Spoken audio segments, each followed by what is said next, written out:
തുരുതുരാ പൂക്കളുണ്ടാകുന്ന നാടൻ ജമന്തിയുടെ sale video ഇട്ടത് മുതൽ നമുക്ക് ഒത്തിരി ഓർഡേഴ്സാണ് വന്നത്. അതുപോലെ തന്നെ ഇപ്പോഴും ഓർഡേഴ്സ് വന്നുകൊണ്ടിരിക്കുന്നുണ്ട്.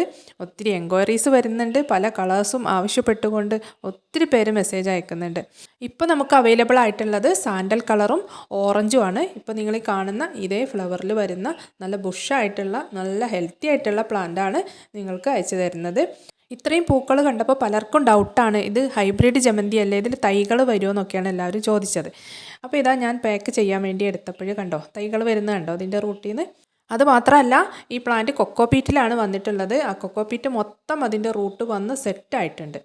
അപ്പോൾ ഇത്രയും ഹെൽത്തി ആയിട്ടുള്ള ഇത്രയും റൂട്ടുള്ള തൈകൾ വരുന്ന പ്ലാന്റാണ്, അതും നല്ല ബുഷായിട്ട് നിറയെ പൂക്കളോട് കൂടിയിട്ടുള്ള പ്ലാന്റാണ് നിങ്ങൾക്ക് അയച്ചു തരുന്നത്.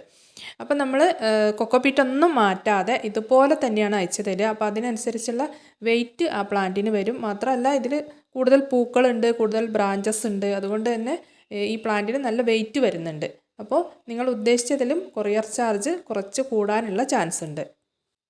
ഇതെല്ലാം ഇന്നലെയും ഇന്നും കൊറിയർ ചെയ്ത പ്ലാൻസ് ആണ്.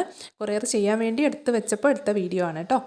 അപ്പോൾ ഓർഡർ ചെയ്തവരിൽ ഒരുപാട് പേർക്ക് ഇന്നലെയും ഇന്നും അയച്ചിട്ടുണ്ട്. ബാക്കിയുള്ളവർക്കെല്ലാം അടുത്ത തിങ്കളാഴ്ചയായിരിക്കും പ്ലാൻസ് അയക്കുന്നത്.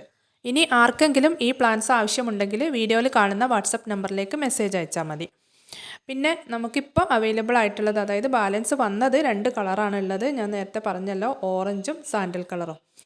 പിന്നെ പ്ലാന്റ്സ് കിട്ടിയവർ എങ്ങനെയാണ് നടേണ്ടതെന്ന് ചോദിക്കുന്നുണ്ട്. അപ്പോൾ നിങ്ങൾ ഇതുപോലെ തന്നെ അങ്ങ് നട്ടാൽ മതി. അതിൻ്റെ കൊക്കോപീറ്റൊന്നും ഇളക്കി കളയേണ്ട ആവശ്യമില്ല.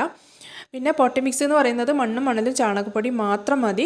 പിന്നെ ഇത് നന്നായിട്ട് പിടിച്ച് വന്നതിന് ശേഷം നമുക്ക് എല്ലുപൊടി, വേപ്പിൻ പിണ്ണാക്ക് അങ്ങനെയുള്ള വളങ്ങളൊക്കെ പിന്നെ ചേർത്ത് കൊടുത്താൽ മതി. കാരണം എന്ന് പറഞ്ഞാൽ ഇതിൽ നിറയെ റൂട്ടാണ്, അതുപോലെ തന്നെ നിറയെ കൊക്കോപീറ്റും ഉണ്ട് അതിൽ. അത് എല്ലാവരും ശ്രദ്ധിക്കേണ്ട കാര്യമാണ്. അതുകൊണ്ട് തന്നെ കൂടുതൽ വെള്ളം ഒഴിക്കാതിരിക്കുക. നമ്മൾ നട്ട് കഴിഞ്ഞാൽ ഉടനെ തന്നെ സാഫ് ഒഴിച്ചു കൊടുക്കുക. അതിനുശേഷം മണ്ണ് നല്ലോണം ഡ്രൈ ആകുമ്പോൾ മാത്രം വെള്ളം ഒഴിച്ചു കൊടുത്താൽ മതി.